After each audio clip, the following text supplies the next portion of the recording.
Good morning, good afternoon, and good evening to those in the past and the present and those weird folks in the future. However, we all know, yes, not as weird as those in the past. Welcome in, everyone. Hope you're all doing very well. We've got another team preview. As I promised, there'll be one every day. I'm not lying. We've got one every day and we're kicking things off on Friday before a big weekend. Hopefully before, for you guys. With Moels, managed by, would you believe it, Joel. They've made some interesting picks. I did start with AWOS because, I could say alphabetical, but to be honest, I was really fascinated by the picks. I think it's the most intriguing team of picks of the group. There are still some ones that are really, really good picks, some strange picks, some bizarre picks, some Mark Watt picks.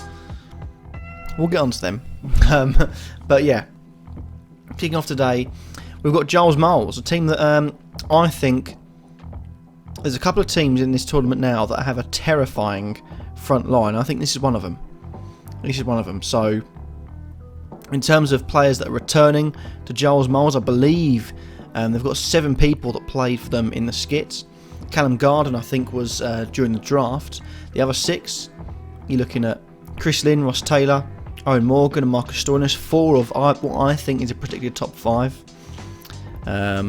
All 4 of those hard hitting. Can you look at the strike rates of those 5? 169 for Lynn, 346 for Taylor, 187 for Morgan, 198 for Stoinis. It's mental. It's absolutely mental. Obviously, Callum Garden joined as well. He's not done too bad when he's been given a chance to bat. Strike rate of 158. The only other 2 that were retained was Jake Ball, who again is a decent little bowler. Had a really, really good tournament, I feel. Economy was decent, wickets were decent, so that's all you can ask. And also Ben Duckett. So they've got 2 keepers there. So you've got a chance if you want to bring Ben Duckett in. Obviously, then you have to bring Jamie Dickinson in. If Cam Garden's in, that's one of your Scotland players. And also he's done quite well. So good little pick that. Still 100k as well. So for me, I think that the retained picks spoke for themselves. I think all 6 of the retained picks, including Garden making 7, they speak for themselves. They've kept cheap players like Duckett, like Garden 100k. They've kept the hard-hitting players.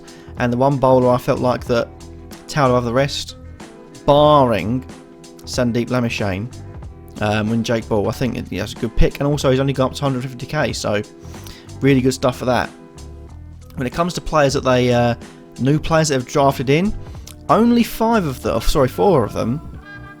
It's only 5 of them. Only 5 of them have come from other clubs. There's 3 that haven't played in the tournament before. We'll go over them quickly. They're 3 of the tail enders you're looking at: Mason Crane, Chris Soule, and Jamie Dickinson. So a couple of leg spinners in Crane and Dickinson, and a right arm medium in Chris Soule. So just players to fill up the tail end, really. Some bowlers to do a bit of a job. But in terms of players that I think are interesting, one that I think is a good pick is Uzi Khawaja. He has struggled for scores at times, but his strike rate has always been high. And if you are going to have people that get out easily, get out cheaply, his average is only 16. Ross Taylor's only 17, but that's alright. We know what he can do. But Usman Khawaja's average is only 16. Both of those 2 though, 16 and 17, the strike rate is above 200. That for me spells danger. They're going to come in, they're going to play their shots. If they get out, say Khawaja and Taylor get out, Morgan and Stoinis come in. So it's what could be a devastating attack. And Chris Lynn at the start, over 300 runs scored. It's a terrifying top 5. You had Callum Garden at number 6 for me. I feel like he's done a good enough to start that number 6 role. Potentially even move up to 7. You've got Ravi Jadeja or Shadab Khan. I'm leaning towards Jadeja because you look at the team. You've got Mason Crane and Jamie Dickinson both as leg spinners. Shadab Khan's another leg spinner. Albeit Ravi Jadeja bowls the same way, same direction. Bowls it to the bowler's left, batsman's right. He's a left arm spinner, different angle. It can create different problems. And also bowling wise, he got 6 wickets. The economy wasn't as low. as Shadab Khan, and also Shadab Khan got more wickets and kept the economy lower. I think Jadeja is better for batting. I think he's more of a sort of an all-rounder than Shadab Khan, more of a bowling all-rounder in my eyes. So another good pick there. Jofra Archer I think is a strange one. Now he had periods of bowling well, had periods of bowling poor. He picked up 5 wickets. The economy though is above 11, but if you can get him cooking on a surface that supports him, then for me it is a good pick. But for most of the players there's a good reason why they weren't retained. A lot of teams were offered the chance to pick 6 and keep 6, and they weren't taken up for good reasons, some more than others. I think Archer wasn't kept just purely because of the fact there was quite a few games where he was just taken apart a bit too easily. Players would battle against him, and it was a bit too easy for them to get back at him.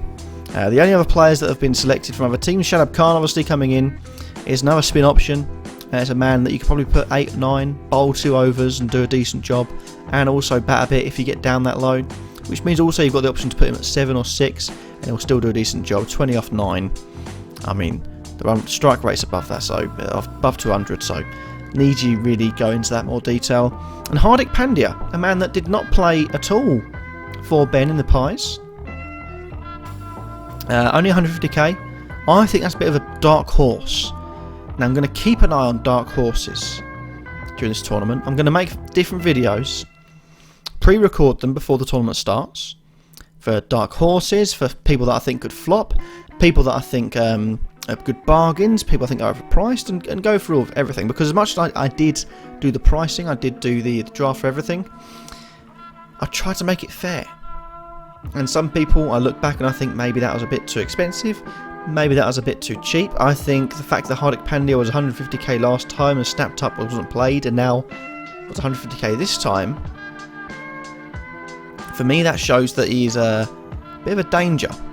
And I think if he is given the chance, I mean, you're looking at that Jadeja role, I mean, including the domestic rules you need to have. I think looking at number 7, at number 6, Jadeja role, Jadeja, Pandya, Khan, depending on what surface you've got and what the form's like, that could be a really, really interesting role. Well, as that, Marcus Stoinis, maybe he's not set in stone. A couple of bad performances from him and he could be out for Pandya. So you just never know. But some interesting picks in there. For me, for Joel's Moles, where I think A was yesterday recruited very well. I think Joel from Joel's Moels has really retained the strong players. And the fact that 4 of his 5, in fact 5 of his 6 in my predicted lineup were at his club last season says all you need to know. And they hit fast runs. And I think he's got it down to a T. I think that introduction of Khawaja for another left-hander is a brilliant one. You've got Ben Duckett as well for another left-hander. I think you've got more spin options, some difference in pace options. I think they're looking really good. I think they're looking really, really good for the Moles. It'll be interesting to see again. I mean, for me, I struggled with the Crushers last season with the amount of homegrown and domestic bowlers that I had, and I think that's exactly the same thing that the Moles has. That's one thing that we can look at. You look at the bowling options in terms of, not including Jadeja, but the 4 I've got there, Archer, Bull, Crane and Soul, are all homegrown. Dickinson is homegrown.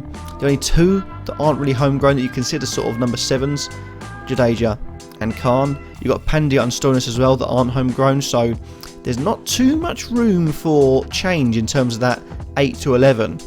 So I'm interested to see what that brings to the table and how tough that may make things for Joel.